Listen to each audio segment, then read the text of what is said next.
But anyway, so the people of Israel are sitting there, and Micah is saying, kind of sets it up, and he said, look, what we're going to do is we're going to pretend we're in a courtroom, okay? Here's the deal. You're on the stand, you're the defendant, which is not the good one usually. The plaintiff is always the better one. Have y'all ever seen divorce court, okay? So maybe it's not the people's court, actually, Judge Wapner, which is maybe, I don't remember if that's that was a long time ago. But anyway, here's the deal, courtroom, and Micah's like, you're the bad guy, they're the good guy. You got arrested, your hands are cuffed behind your back, and God's about to go ahead and tell you what you did wrong. So God gets up, first few chapters of Micah, chapter 6, and starts explaining all this stuff, that these are the things you did, this is the things you did, these are the things you did. And then God says, and these are the things that I am. I'm good, I'm loving, I'm forgiving, I'm merciful, I'm all those things. You're not getting it. I'm knocking it out of the park. And this is the people of Israel's response. It's pretty crazy. They're a little bit frustrated. They're like, this is ridiculous, right? God, you're getting all onto us. And usually when you get onto, you get defensive. Is that even a word? Offensive, defensive, whatever it is. I don't know. So you get those things. And then you're like, well, when someone comes up to you and says, you did this wrong, you explain to them why you didn't. And so this is how they respond to God. We're going to begin in verse 6. This is what the people of Israel say to Micah about God. With what shall I come before the Lord and bow down before the exalted God? And hear this with a little bit of a smart aleckness, okay? Shall I come before him with burnt offerings? With calves a year old? What do you want, God? Will the Lord be pleased with thousands of rams, with 10,000 rivers of oil? God, is that going to do it for you? What do you want, God? Shall I offer my firstborn for my transgression? God, you want my first kid? You want me to kill it? Would that make you happy? Look, God, I don't get it. I don't know what you want. Just tell me what you want. The fruit of my body for the sin of my soul? This is what Micah says. He has showed you, O man, what is good. And what does the Lord require of you? And this I want you to hear. People of Israel, the Lord requires for you to act justly, to love mercy, and to walk humbly with God. So what does it look like to love God and love people? To act justly, to take care of those who can't take care of themselves, to serve the least of these, to love orphans and widows, and to seek social justice for everyone, to love mercy, not to show mercy. There's a big difference between show and mercy. Oh, fine, whatever, here you go. Have the Afghan or whatever it is. I know you're cold. Here you go. To love mercy. To desire to show forgiveness. To want to show forgiveness. To enjoy showing forgiveness. To enjoy giving. To enjoy taking care of people. To act justly. To make sure that people are taken care of. That things go okay. To show and love mercy. And to walk humbly with your God.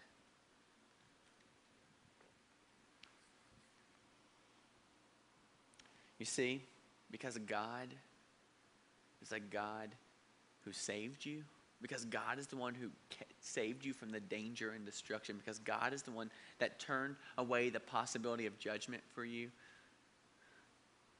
Micah says, what you should do is you should walk humbly with your God. Here's the cool thing.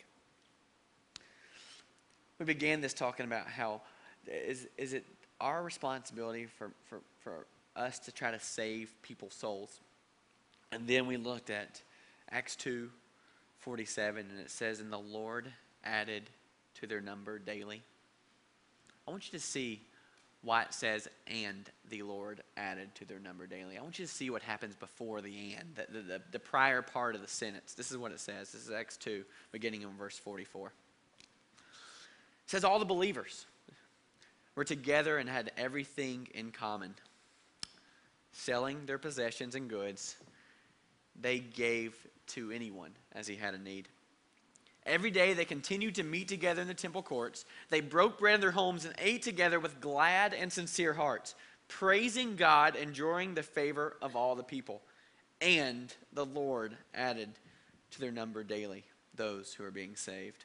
Selling their possessions, that's what it says, selling their possessions and goods, they gave to anyone who had need. They did justly. Every day they continued to meet together in the temple courts. They broke bread in their homes and ate together with glad and sincere hearts. They loved mercy. And they praised God. They walked humbly with their God.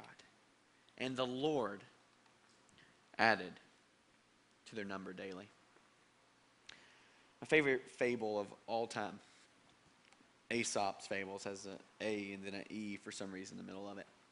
It's a story of the wind and the sun kind of having a peeing match, really, talking about who's greater. And the wind's like, I'm greater. The sun's like, I'm greater. They bump chests, and they're like, let's arm wrestle. And they're like, crap, neither one of us have arms. Doesn't work that way. Couldn't thumb wrestle. Couldn't paper, rock, scissors. I mean, there's not a lot of ways to settle this. And so they're having this conversation. This is imaginary, boys and girls. This isn't real, okay? Sun and the wind, they get along great in real life. Okay, none of these issues, not any of this drama. But for our story, it works well. So they're butting heads, and as they're doing this man walks by. Most of you know the story. And this man walks by, and he has a coat on. It's I guess a brisk day, whatever that word means. And for some reason they put it also in front of the word tea, which I'm not sure how those fit together. But I've never been real good in vocabulary. But so man walking, he doesn't have a toboggan on, or if you're calling it a beanie now, I'm not sure where the name changed. So they're walking down the road, got his coat on, and they decide, hey, well, let's see who can get the guy to take his coat off first. They're making him take his coat off or whatever, and the wind's like, hey, it's easy, let me go first. We're done in a couple of minutes. And you know the story. The guy walks, the wind's like, he huffed, he puffed, he started blowing, not like the wolf, because completely different story. That's mother hen and her gooses. And so the wind starts blowing and blowing and blowing. And he's like, if I can make it cold enough, or if I can be strong enough, I can force this guy to just have to get his coat ripped off. So he starts blowing and blowing and blowing, and he starts trying to force this guy to get his coat. But every time he blew harder and harder, the guy grabbed his coat and just wrapped it around tighter, right?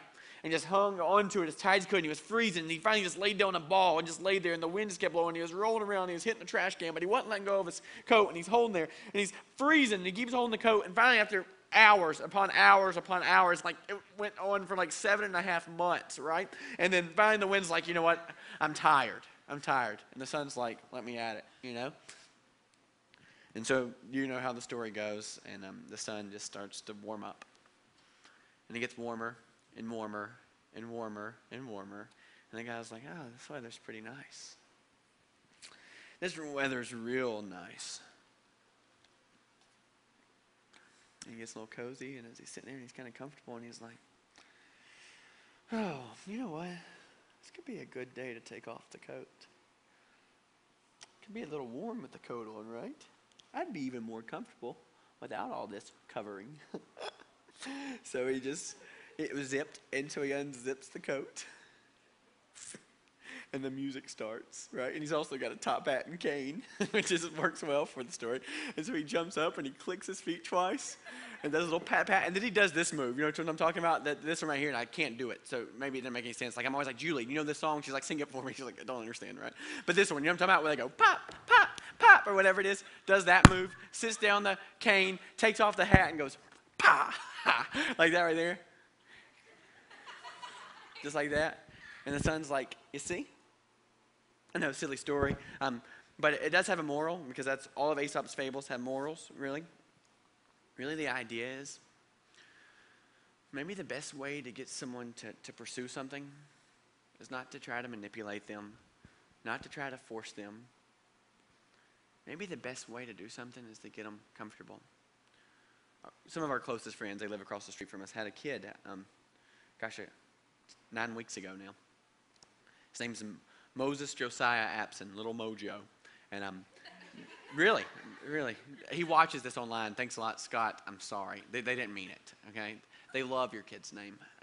So the kid came out a little early, okay, like real early. And so what they had to do is, you know what happens when that happens. They take the kid and they really don't let their parents hold it, which just kind of sucks. I mean, it was hard days for them. I mean, it was hard for us. We're like,